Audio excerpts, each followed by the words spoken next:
brothers Wisp. The brothers Wisp, brothers Wisp. The brothers Wisp. The brothers. You're now listening to Greg, it's the Brothers Wisp. Let's take a ride through space on this mothership. Wireless networking, we talk about equipment and methodology. So sit back and start learning. Lighten up the tower so people can start searching. Shooting up the web in neighborhoods, net surfing. We got horrible jokes, we're loud and annoying, but we're informative facts, we're not disappointing. Just give us a listen, because fun is the mission.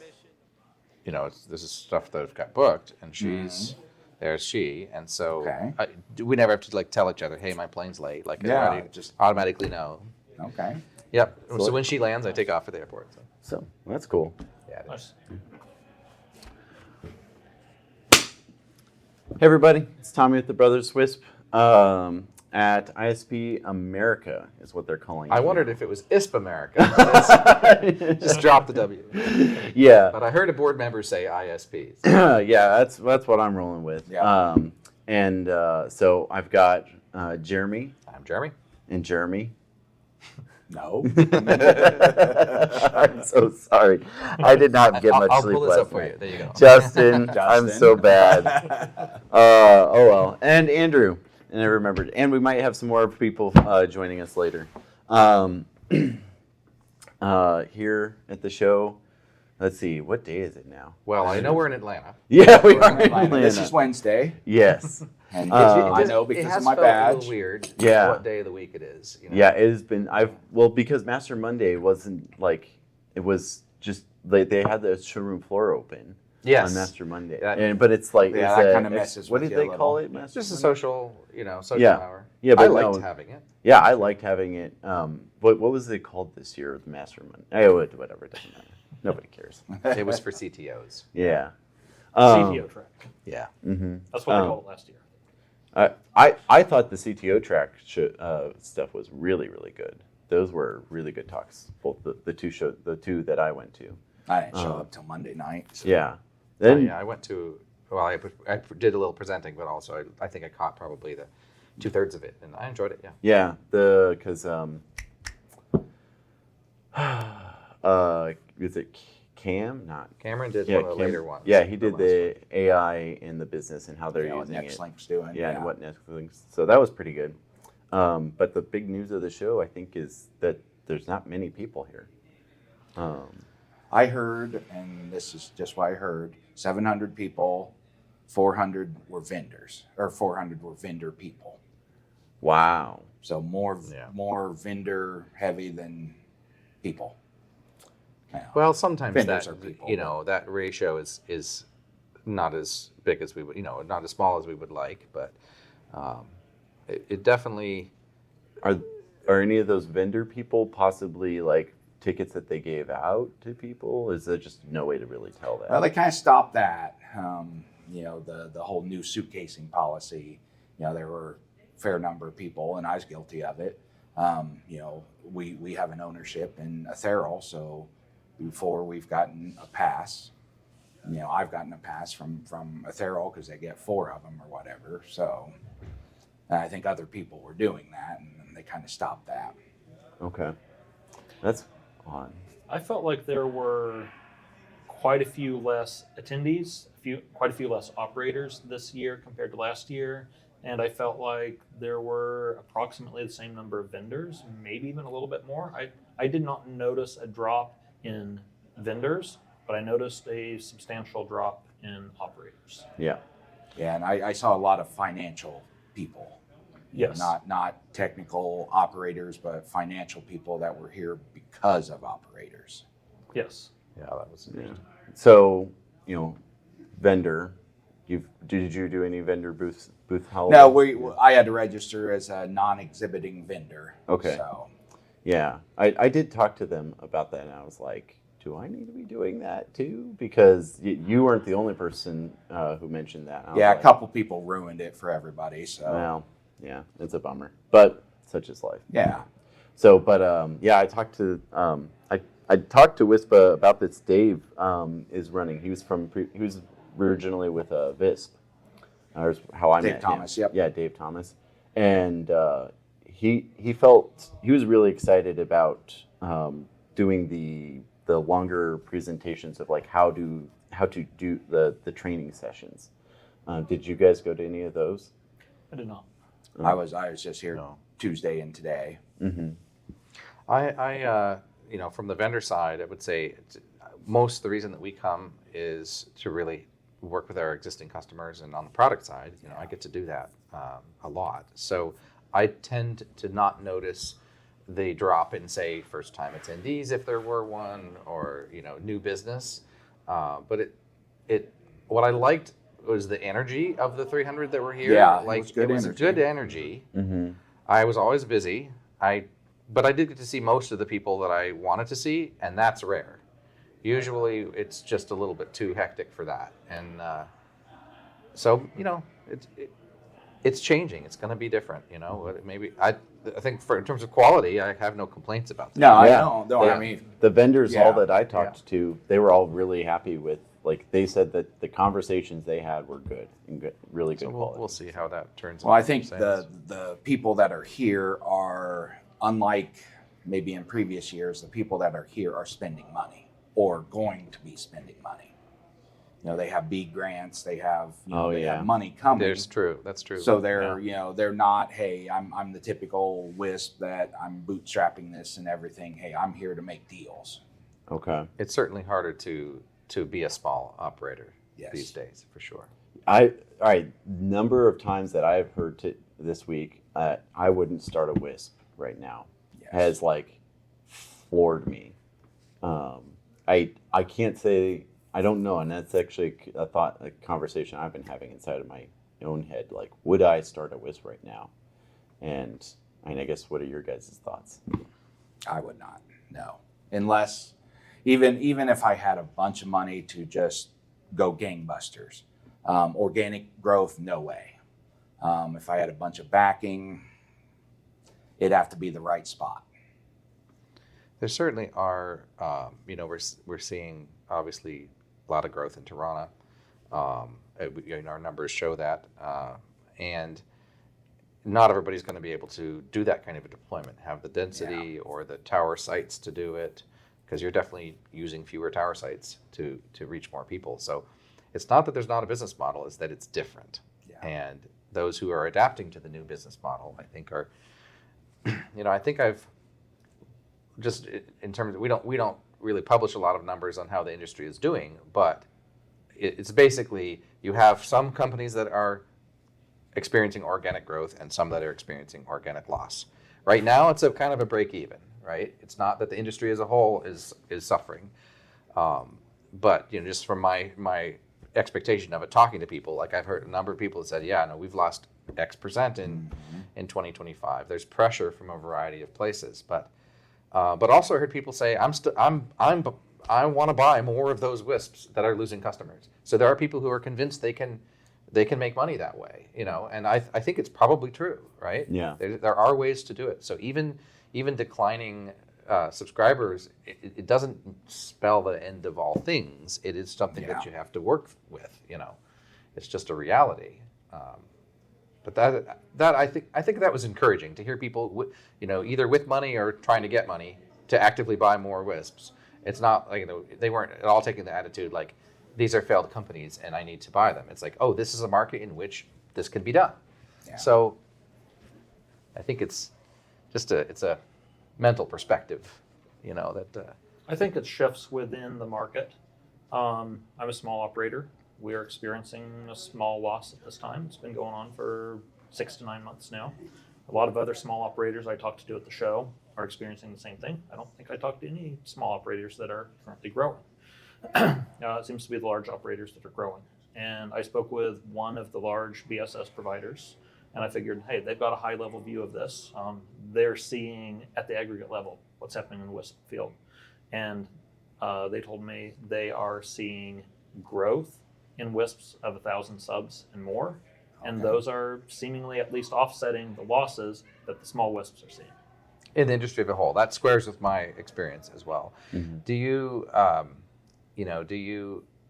this is it's something that we always have, talk about, like the network effect ultimately is either you grow as a network and you join another network, or you become the one who acquires other networks. This is how internet has always worked, particularly at the edge. Or you shrink. Like there is no hold. There's no middle ground where you just sustain, right? Like a WISP that got to the size that you could do it with one guy or maybe one and a half. With some support from a partner. Making that transition into having multiple employees and having doing that kind of logarithmic growth that's required in order to just keep your business model going. I think it's interesting to see that be enforced a little bit more by the market pressure. Sure. Please take some. Sure. I don't, but I will. Not me. Oh, thanks. All right. No problems. So yeah, it's that trajectory is perhaps happening a little faster for some people than they might otherwise have intended to run a little bit longer. But yeah, I've talked to several people at the show who are like, I've been doing this for 20 years and I really have to decide. And even ones who are not necessarily experiencing chronic loss, but maybe a little bit of acute loss, and they're trying to say, well, is this the start of a trend? What am I doing? I wanted to ask you, actually, if I may, Andrew, are there things that you think you can do in this environment where you're saying you've had 6 to 9 months of attrition? Yes, there are things that I think we can do and we're working on, and hopefully we'll pull them off quickly enough that I believe would mostly stall the attrition that we've had to date. But I'm expecting, with the direction that the market is going, I'm expecting more attrition, and time will tell whether we can hold it off enough to survive. I doubt. It's fair. Where do you see as like your biggest pinch points? In terms of the attrition, like who is taking our subscribers? Yeah, is it a fiber provider, Starlink? Today it is Starlink. With BEAD, we're going to see fiber in 100% of our territory within the next 3 to 4 years. A lot of it's probably going to happen quicker. And I think that's going to be a bigger pressure in the long run than Starlink, is my anticipation. Because historically, yeah, you can count on a new provider getting some conversion, but it'll be interesting to see, what those rates end up being. Because we know there are cases that you can compete with fiber on wireless, so it's not a guarantee at all that you're going to lose those, but right, that'll be interesting to see. Yep. Yeah. We're doing what we can to prepare for that eventuality, but we're expecting some loss. It's a question of how much. Yeah. No, I've for my customers, I've seen a similar. They tend to be a little bit above 1,000 people or they have subs. Yeah, they're above 1,000 subs, and they're all mostly growing. Although there's a couple that are kind of stalled, stagnant, but some of that's just because they're getting overbuilt by other fiber providers, which is ironic because they're already doing fiber, isn't it? Yeah, but that's just what it shows you, that it's marketing. At that point, it's marketing. Right? Yeah, very much so. So, yeah, it's definitely it's a scary time, I feel like, but it's also like one of the things that they were talking about, or David was talking about, is like the amount of tools we have available in our tool belt. David's opening talk really made me feel like there is opportunity. David Zumwalt. For Zumwalt, yeah. Okay. Well, and it's kind of his job to say that too, and not at all to minimize that. I think I find him to have measured perspectives. He's not a bandwagon-y guy. Mm-hmm. So I would listen to his opinions on that. But it is interesting to see, as a trade organization, to what extent is our, is it that the people who aren't coming to the show now are the ones who have given up, or are they just, and we know it's not purely new entrants. Last fall, I was definitely seeing people who were like, oh yeah, I'm starting a WISP. So maybe they're kind of self-selecting that maybe this is not a trade organization for me. A lot of WISPs that I knew, because WISPA never had even half of all the WISPs, right? Yeah. There's a lot of them who just don't come to the shows, don't realize how great the organization is for their business. And in this case, it's certainly not for lack of what's the word? really trying to prove the value of it. I think it's external pressures. I don't think this is an institutional failure at this point. I think you're all saying this too. Yeah, Did I you- concur. Did you guys? So did you go to the last Oklahoma show? Yes. Okay. I have heard that I wasn't there, but I heard the second Oklahoma show. There was a lot of complaints. By having people- the second one there, you just mean Just in how the show was run and how everything went. And there was people who were there's multiple people have mentioned, and I think that's one reason why WISPA's put so much effort into revising how the show run, what's the offering, moving it, and such. So, And I think part of it is there was enough things in Oklahoma. I went to the first one, but not the second one. I think there are enough things in Oklahoma that this group of people didn't like this. This group of people didn't like Y. So they kind of and so it gets worse when it's Yeah. all happening the second time. Yeah. Like my thing was I couldn't get direct flights to Oklahoma. So, that's a complaint, but it's not really. That is the main complaint I heard about it. Yeah, that's the main complaint I heard. That's a complaint that a lot of the vendors had too.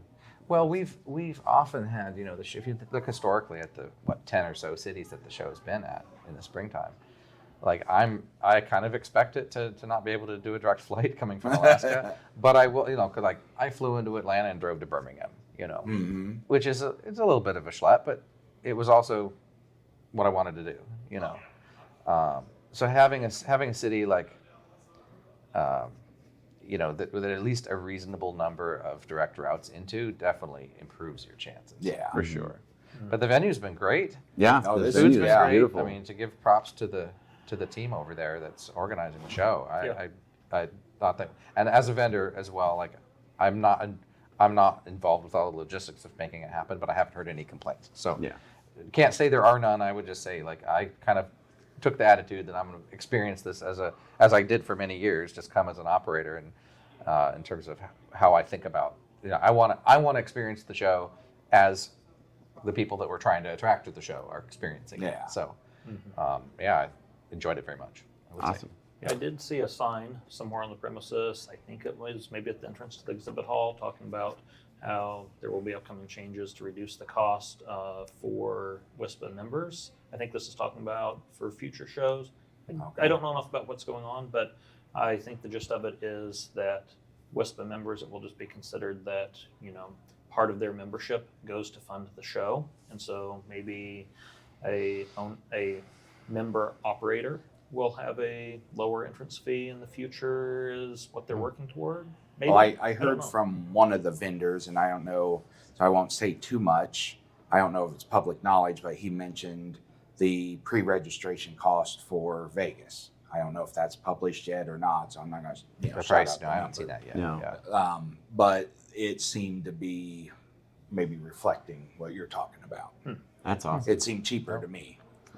I know that's a major pain point for people, dropping $1,000 to go to a show is kind of hard. I'm my concern. That's a really good one. Anything that WISPA can do to be more efficient in that front without also, alienating. Because I remember the time where it was like we stayed at these lower end places because everybody wanted to be cheap, but then you got complaints because it was a little bit too down country. So there's always that balance that has to be struck. But my concern about Vegas is the change of venue. Not to anticipate any trouble for November. Maybe it could be great. It's hard to say. It's just we're going to be kind of lost inside. And no matter how big the show is, we're going to be kind of lost inside Caesars in terms of just having that serendipity that you get from being able to hang out. This venue here, the Renaissance Waverly, has had a great lobby bar that we really like to all end up at the end of the night. You go out for dinner, and you come back, hang out a bit, and then the after party Lots of space for went quite late, and I expect it's going to go even later tonight. Of course, yeah. There may be an after party. What about fun products? Anything interesting? I didn't really see many announcements. There's a couple of new vendors. I can say that the one that excited me, unless Janet, do you want to go first? I talk too much. Oh, no, either way. But there is some stuff I'm excited about. Tachyon Networks has the 305X. So there's a 5 to 7 gigahertz backup radio. This was announced online recently, Nice. but this is the first show they've announced that. So it's going to be like their 301X 60 gigahertz radio plus a 2x2 5 to 7 gigahertz radio. It is pending AFC approval. I think that's pretty interesting. It will work with their existing antenna line, so like the bolt-on RF lenses that add gain. It adds less gain in 5 to 7 gigahertz than it does in 60 gigahertz, but it's still enough to be very interesting. They said those are supposed to be available in about a month, so that's pretty interesting. And I'm excited to see what they're going to have in the future. It sounds like that is not their only product in the pipeline. One new thing to me anyway is Zyxel has a MLO product, a point to multipoint outdoor MLO product. Okay. 5 and 6 gigahertz, a very cost competitive AP, cost competitive connectorized CPE. Proof is in the pudding. Like until I use it and test it, if I decide to, I don't want to hold too much hope on it, but it's really good to see more vendors entering that space. That's really interesting. Does it do 365? No, it is 5 and lower 6 gigahertz, I believe. I don't think it does upper 6, but I think it's 5.1. I don't remember how low it goes in 5, but it's 5 gigahertz up to 6.4, I believe. Still, right? I just find it interesting that they're getting into outdoor. Unless this is something that I've missed in the past, that's a really interesting. I haven't seen them do, the point to multi-point long distance. This is the first fixed wireless product I've seen. Yeah. Yeah. And Mimosa has the A6X, which they're targeting that as a non-line of sight CPE. Mm-hmm. Not targeting it, they're marketing it as such. That's going to be interesting to watch. Yeah, the C6 just came out, so I'm really excited for that. Yeah. They've been developing it forever and ever. Well, new Wi-Fi chipsets take a long time to get. Well, I think when back to Airspan stable. bought them, there was a lot of, internal things that changed, and that slowed them down. And Yeah, now they're free. Yeah. And no airspan. Yeah. So I'm excited about that. Excited to see them back in the race and making some cool stuff. I got to see talk to the Tara employee. yeah, that's what I seen pulled your up picture. on my Oh phone yeah. here. Oh. So how's that going? They remind me of that because it's like what 20 gig Yeah. at some stupid amount, like 10 miles or something. Well, but it'll go down, right? yeah, it'll Yeah. go down. Yeah. So you have to have If a it went backup 2 path. miles, Well, you pair that with the point-to-point, something that can fail over. I think to, it's 20 kilometer. 20 Okay. kilometer. That makes more sense. Yeah. Yeah. But the Still. newer one is supposed to be a lot cheaper. They didn't. Yeah, they this wouldn't- one I they're have gonna on do my like a phone is the lower- big guy. Yeah. Then they have a smaller one. Okay. Yeah. But if you don't smaller need the beef to go to the Yeah, so that just got announced like this last week. I've been hitting all the like news organizations that I see that says Tara, competitor to Starlink. I like every single one. I see the article. I'm like, Mr. Writer, you Someone are used so their AI wrong. card taken away. Yeah. So yeah, I that's coming out, and they said that it's going to be significantly cheaper because I think the big one's like 15K. Probably. Is about what But they're. it's got its own internal like mechanism that keeps the beam aligned, and Yeah, it's self-aligning. it's free space optics. Yeah. So Yeah. So excited to see more of those and Yep. like various companies, but the smaller one, I'm so excited. Very about. excited about that. That's Yeah, cool. it's gonna be cool. Speaking of keeping things aligned, RF Elements yeah, I was about to has say, brought out yes, I'm excited. an antenna aligner, which is at a significantly cheaper price point than Sunbeam or whoever's been in that space before. So I took a kind of wiggled the dish and watched the dimensions move. But what they're doing is they're able to really rapidly turn out mounts for the specific antennas that you're working on because they're 3D printing. So here's a pick the size of dish, whatever. I imagine there's some general purpose ones, but then you can make one. Tassos was telling me they're making one for Tirana, and I actually, I think there may be a use case for accurately aiming your base nodes, because you do have to actually down tilt and all of that. The cellular guys do it. You have to that's in the you have to certify what azimuth that thing's on. Yep. So it's really actually important. It's not just kind of just going to aim it in the general direction here. So that's really cool. I got a couple clips on it where you can mount it on something with a radome or a large. You just not bungee strap it, but ratchet strap it, and if all else fails, you ratchet strap it. There you go. So yeah, that's cool. Did you guys look at any of the AI assistants? There's Level 9 and Bavardio, and I forgot the other one. Well, Preseem. Yeah, Oh. that's one of the announcements that we did make at the show. We've been demoing that at the booth. We have a support agent that can reach out into all your systems and basically be a really good tier 1. So that's been fun. I imagine we won't be the only ones working in this space. The ones that you mentioned, and we think we have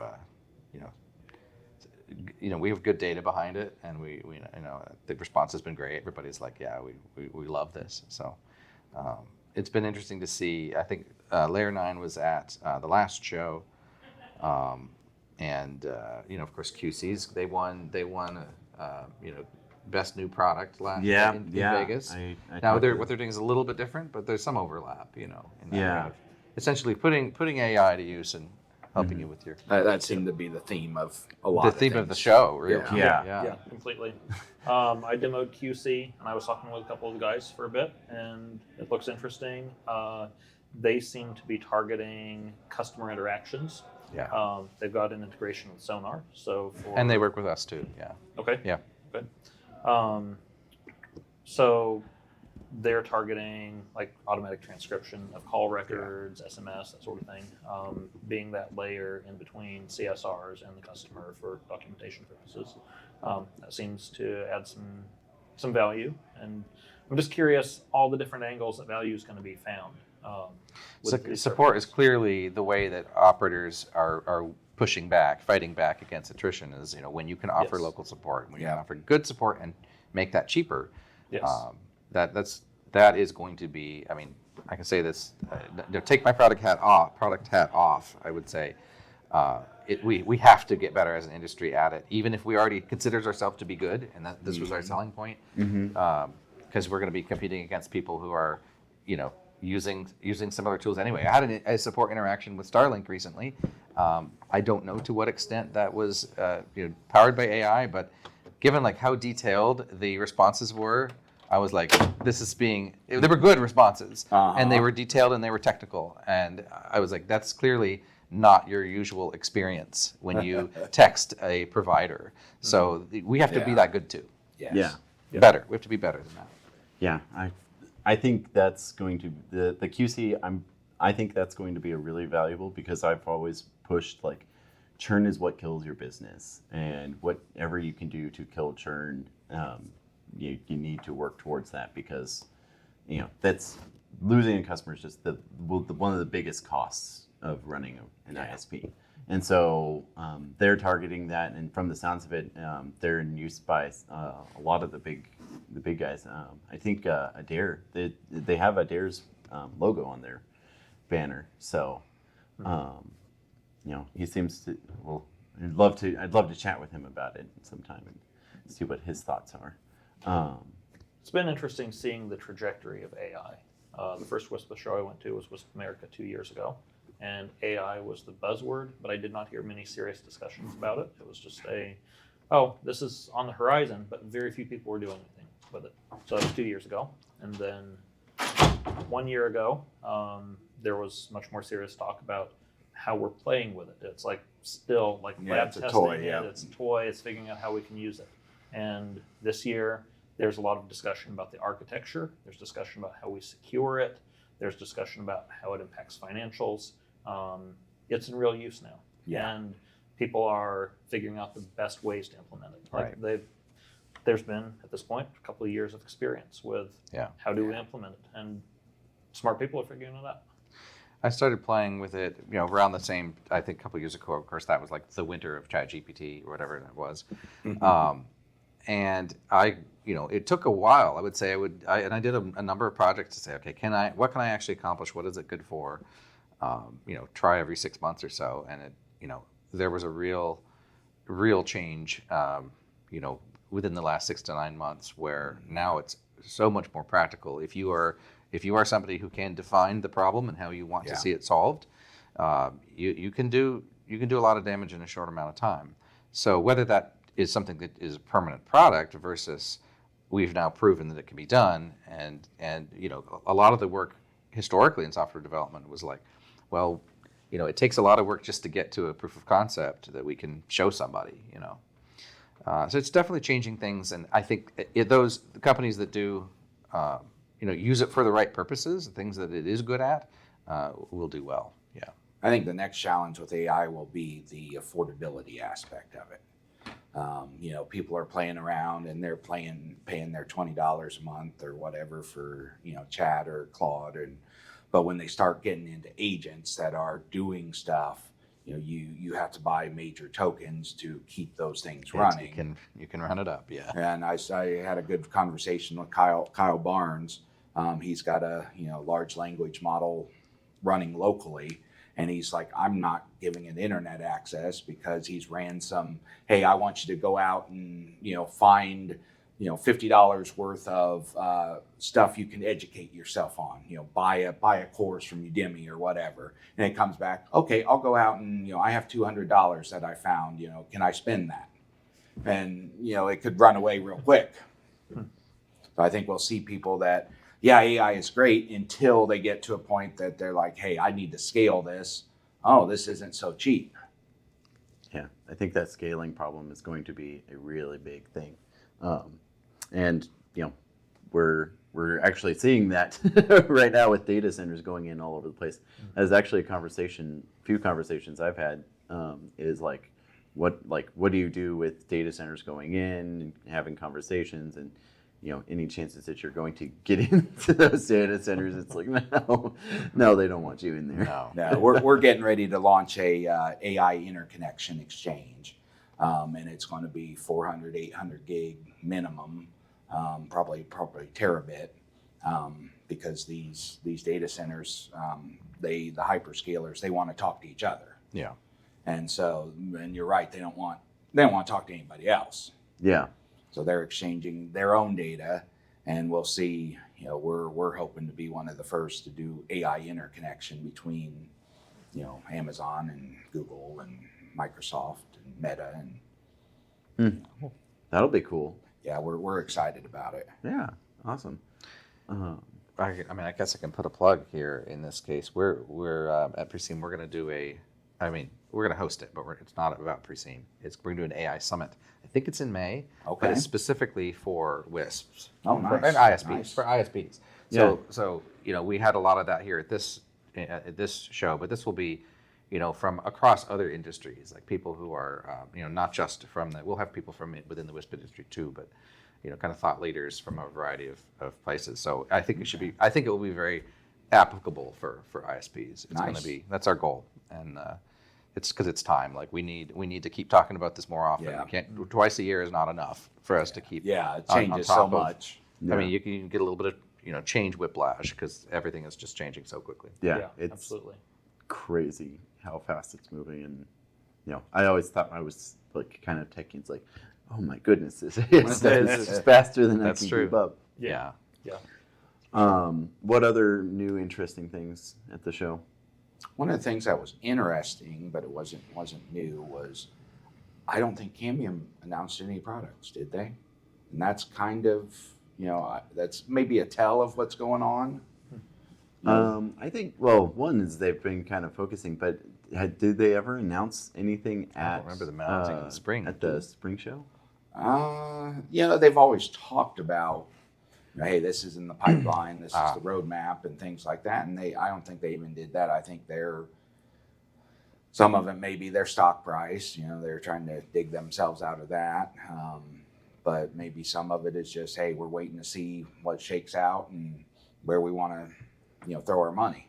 Did Cambium even do like one of their special presentations this year where they had like Like what used to be Animal Farm? yeah. I don't know. There were I a didn't few see any. vendors. I don't Yeah. think they did. Of the sort. No, I don't No. think. Yeah, I didn't see that. So No. That's kind of more of a Vegas thing too.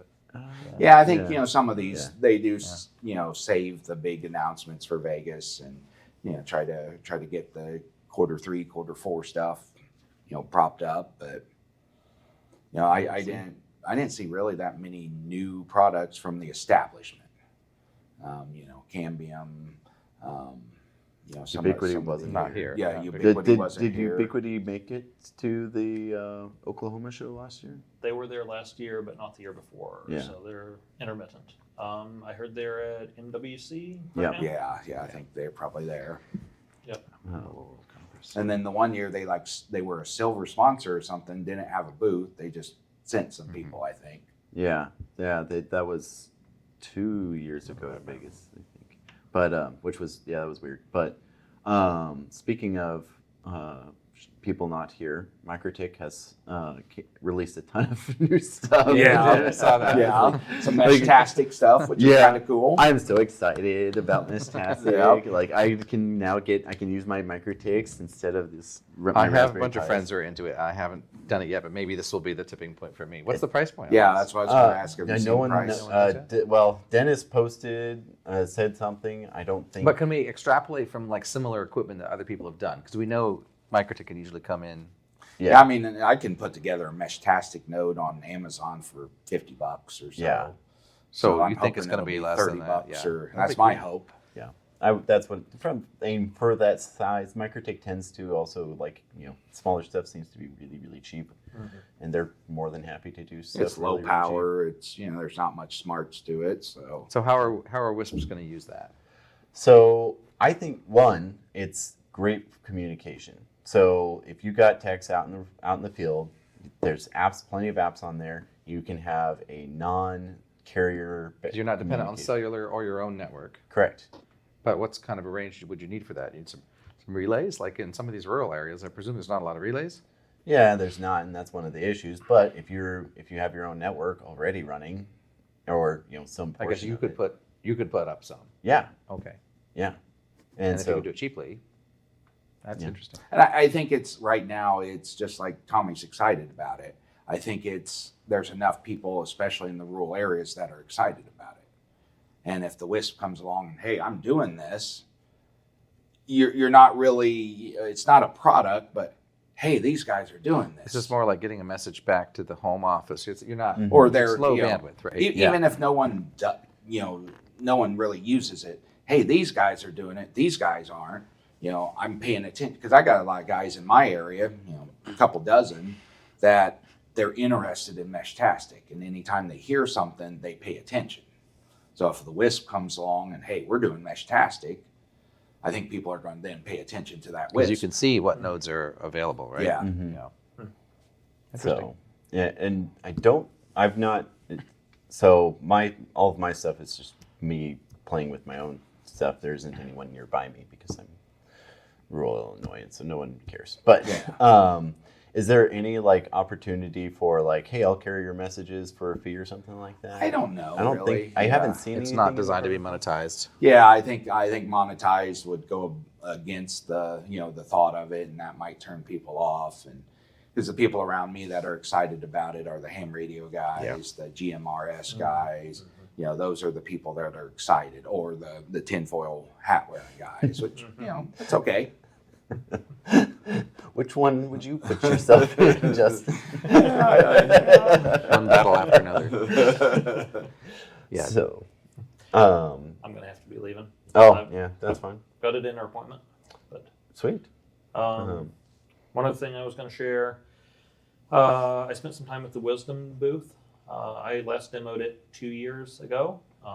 You can do RF propagation through there. Okay. Either I didn't fully understand it 2 years ago, or they have done a lot of work, because that seemed like a very different product than what I thought I saw 2 years ago. It seemed a lot more featureful, and they have some more stuff in development. So I'm going to be paying close attention to that. Cool. Okay. It performs amazingly compared to any RF propagation I've seen so far. Oh, nice. You like better than seeing heat? Yes. Interesting. Yes. That's It's interesting. very snappy. Okay. Yeah. I think it was like the 1 year that we lost product of the year to seeing heat, I was like, it's a good app. I'm not embarrassed to lose to something good. So it's impressive that someone's coming in on top of that even. So Yeah. cool. Yeah. I liked it. All right. Well, give me my mic, please. I've lost. I just toss it on the table. Yeah. Yeah. Well, like, is there anything else that we kind of brought up, or we'll just maybe wrap it up? I saw new OSS and billing vendors, which I think there's a definite gap there from reading the forums and the Facebook pages and whatnot. You know, there's a lot of unhappiness in the billing market at the moment, and so I saw several new ones that was, you know, even if they spur the existing ones on to do better. Yeah. It's funny how I obviously we touch a lot of billing system vendors, but even just here at the show, I think I've heard like 3 different people saying, I'm switching from this to this, I'm switching from this to this. Like there's always reasons to switch. Like it wasn't any one particular vendor. It was like, no, I'm going back to PowerCode. I'm doing it. You know, it's like it's like nobody can quite tell you exactly where the pebble is in your sandal. You know, it has to fit the way you do business, and that's also why there are so many of them. Yeah, because it's yeah. like, well, the fit's got to be really good, and you know, some companies I think lean more into like, well, we'll customize it for you, and others are like, well, no, you do it our way, and that's just. You know, I think you can probably succeed with most. It's just how much work it's going to take you to go from whatever you were doing before. Yes. Yeah, I think that's the barrier of entry is how hard is it to switch? How hard is it to bring up a new system? Yeah. Yeah. A lot of people finally deciding that running UISP is not enough. Not enough. Well, so Vision's one. Yep. Yeah. Guy has been coming for a few years now, though. Yeah, they're getting big. Their Yeah. booth at least. Who else? Who did you see? Splinks. Splinks, but they've been mainstay. Sonar wasn't here, were they? Yeah, No, they were here. Yeah, Okay. yeah. They had like 3 or 4 people. Yeah. They hosted the social last night. That's right. Yeah. Yeah. And then who is that?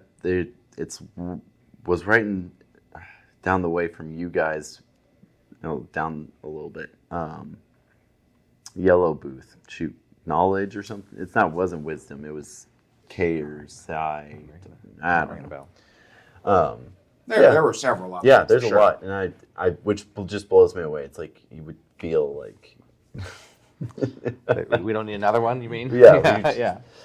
I feel that way about Azatel- NNS's, right? Azatel was there. They Yeah. sold to their largest customer, and that customer does stuff for REMCs and electric co-ops, and so they were coming. They're in still at that productizing it level. then? Yeah. Yeah, okay. What's the NextLink's new AI product? What was that? Oh, I hadn't heard about it. Well, I did hear his announcement a few weeks ago. This is Cameron. It's called Infara. Yeah, and I don't know, how ready it is yet. I just know that he's announced it, and he mentioned it on his slide deck when he was talking about how they do their AI development. I'm sure that he's talking from experience in that particular case. So Yeah, he was the guy who was talking 2 years ago at WISP America, saying this is important. We're integrating it in all of our workflows. Well, I think that's also kind of interesting because it feels to me like the pace of development is changing so much that the fact that we waited to start it, I mean, not to talk about me, but like this is happening no matter what you're doing in AI, like you're almost at the same place right now if you started 2 months ago versus if you started 2 years ago. Yeah, very true. Like they've learned some lessons and stuff, but in terms of actually having something out in the field, I think all of our ideas of how long it's going to take to results are upended. Everything's changing so rapidly. My assumption will be, so I did that in 2 months. Someone's going to come along very shortly and do that in 2 days. Yeah. So we have to just think completely differently about how you're going to do it. The market still is going to need what the market needs. Yeah. And I believe people still, I had this conversation. This is a good topic, Justin. You'll have some thoughts on it. But I was talking with Dimitri, because they do software development, and I said, well, if the marginal costs of creating the code, not necessarily making it good, but if the marginal costs to drive down to zero, then really where the value that we provide as like software companies is going to be very different. It might be, hey, because Cameron, to plug his talk again, if for those of you who didn't make it to the show, or if you did, you should grab his deck from the Monday presentation, because he was basically saying, do you build your own AI stuff? Do you buy from people who are using it, or do you partner? Mm-hmm. And so he had this nice decision matrix on what inputs you can use into that process. Because if you're a small company, you probably should not be spending a lot of time, going down the AI rabbit hole. It is time consuming, right? Yeah. And if you don't have experience actually already doing the work of programming, which is understanding the problem and breaking down and finding a real solution, that work stays the same. The fact that that it's agents writing code instead of humans is somewhat irrelevant. Yeah. But I think even that decision matrix that he's talking about, I think the world is going to be even more fuzzy than that, where our role as a software company might be way more embedded with your process than we were before, where we were here. We're going to create this product and then offer it to you to use. I suspect that it's going to be very much more, hey, we're the ones who know how to create the product that you need. Let's make that together. That kind of a partnership. Yes. And Cameron was mentioning that too. But I think even to put it in those three buckets is too, it's too binary. It's too of a decision. It's going to be very. I mean, what do you think, Justin? Yeah, I talked to several people who created an app for a specific purpose, and several of them had no programming skills, but they understood this is what I want. Mm-hmm. This is the problem. Here's how I can, explain it to the AI, and they were able to come up with something. And so that timeline's just going to accelerate. Prompt engineering is a thing. Yes. Yeah. Yep. They're real engineers too. All right. Well, AI. Cantare migliores. Yeah. That was definitely. I think the joke that I thought was funny is I was in one of the financial where they were talking about one of the talks, and it was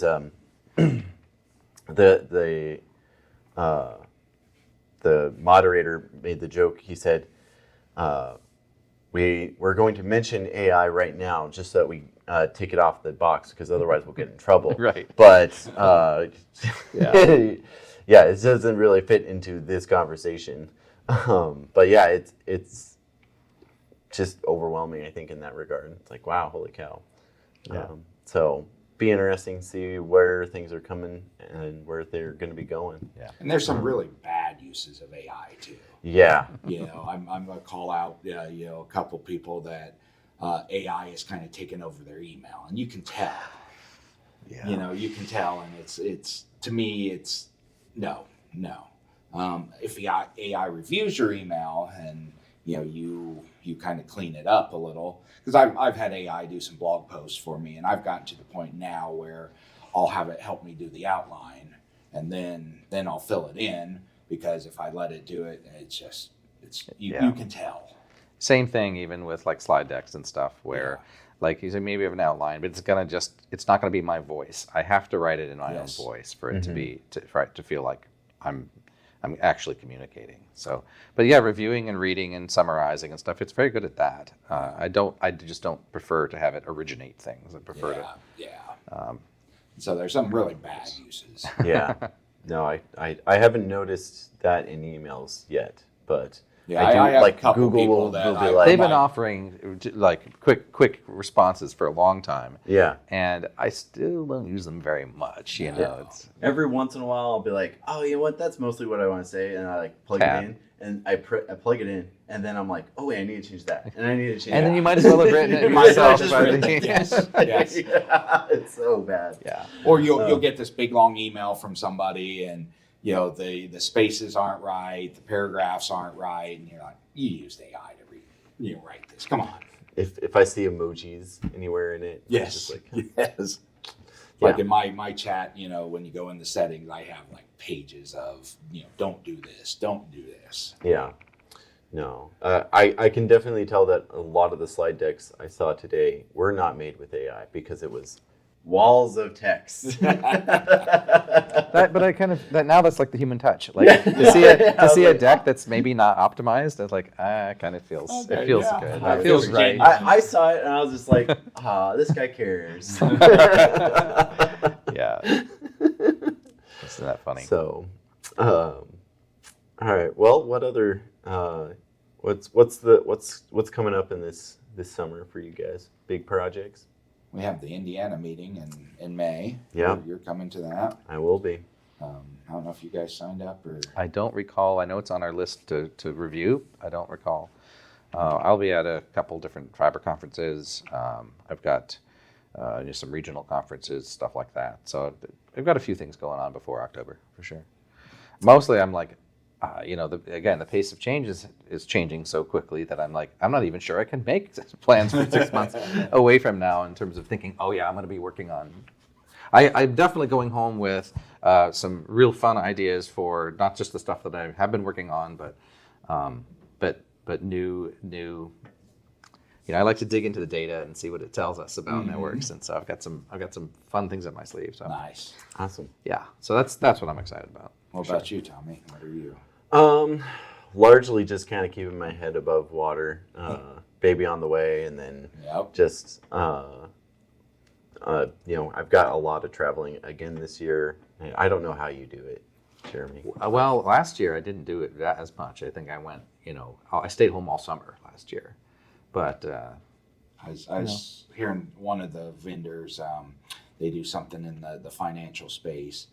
They were doing 57 shows. that's crazy. Yeah, it's That's like more than one a week. Yeah, I couldn't. and it was mostly the same people. Yeah, So that's crazy. That's wow. We try to smooth it out so that no one person is doing too many. Sales definitely have they go to a number of shows that we don't necessarily like. These shows are important to us on the product side because we get direct feedback with so many experts in many fields. That's what I really liked about, even if there weren't a lot of people here, the people who were here were ones that are worth talking to and worth talking with, and hopefully we provide a similar experience in return. So in terms of traveling all the time, I don't. It's less than it's not every month. Like it's less than 12 times a year. So good. we'll make it work. We now have a new puppy, so I may have to. My wife texted me the other day. She's like, I wasn't ready to be a single parent with two. But it'll be fine. Yeah. Besides that, it's largely just kind of grinding, working. Nothing too terribly big. I have one guy who's looking at doing some a bigger Preseem server, or I don't know which one he's going to go with, but I'm pushing for Preseem, but just because I know it. 100 gigs in 1U. Now we've got a lot of fun stuff that I'm really happy about. Yeah. The direction that we're going. So that's my biggest project that I'm working on. But Cool. yeah. All right. Well, another year down. Another year down. See you guys in a few months. Absolutely. Yeah. Looking forward to it.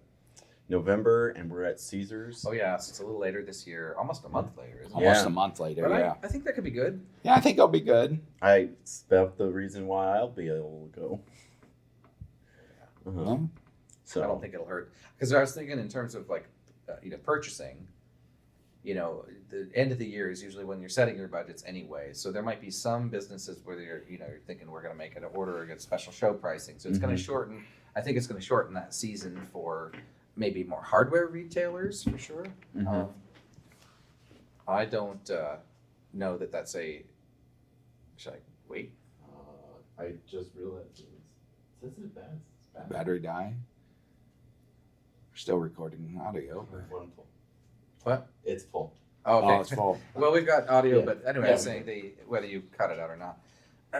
But for software guys like us, where typically the time to make a purchasing decision is not the big delay. It's actually getting all your data ready and rolling it out. You know, like putting the box in is not hard, but making sure that all of your data is ready to, you know, if you have a well-managed network, that might be faster. So Yeah. And I don't think it's going to hurt us. It's my hope is it doesn't hurt us for it to be a little bit later in the year. I've heard positive things about it. You always got the people who will, you know, they'll complain about the ground under their feet. I don't know that I'd want it to butt right up against Thanksgiving, but early November is not a problem. Yeah. A buffer over a couple weeks is Yeah. doable. Yeah, that's fine. My brother's getting married right around the time that the normal show would happen. So I was like, well, guess I'm not. When the announcement came out, I'm like, guess I'm not going to be going this year. Then, Yeah. So that's a cool. All right. You've got actually. So you mentioned Midwest. When is that? May 13th. May 13th in Indianapolis. Yep. Show up there. It's going to be a lot of fun. And then We're at a bunch of shows Yeah, all you're through at the a year. bunch of shows. Yeah. All right. Collectively. All right, ladies and gentlemen. Catch y'all later. For real. How did they bug you? Jeremy at Preseem.com or on LinkedIn. See? J2SW.com has everything. Yeah, you've got blogging that you're consistent about. Yep. And then the Brothers Wisp at gmail.com. Hit us up. Catch y'all later. The brothers wisp, brothers wisp. The brothers wisp. The brothers. You're now listening to Greg, it's the Brothers Wisp. Let's take a ride through space on this mothership. Wireless networking, we talk about equipment and methodology, so sit back and start learning. Lighten up the tower so people can start searching. Shooting up the web in neighborhoods, net surfing. We got horrible jokes, we're loud and annoying, but we're informative facts, we're not disappointing. Just give us a listen, cause fun is the mission. I'm telling you, you don't know what you are missing. Ideas and some good comedy given. If you missed the show already, don't worry, you're forgiven.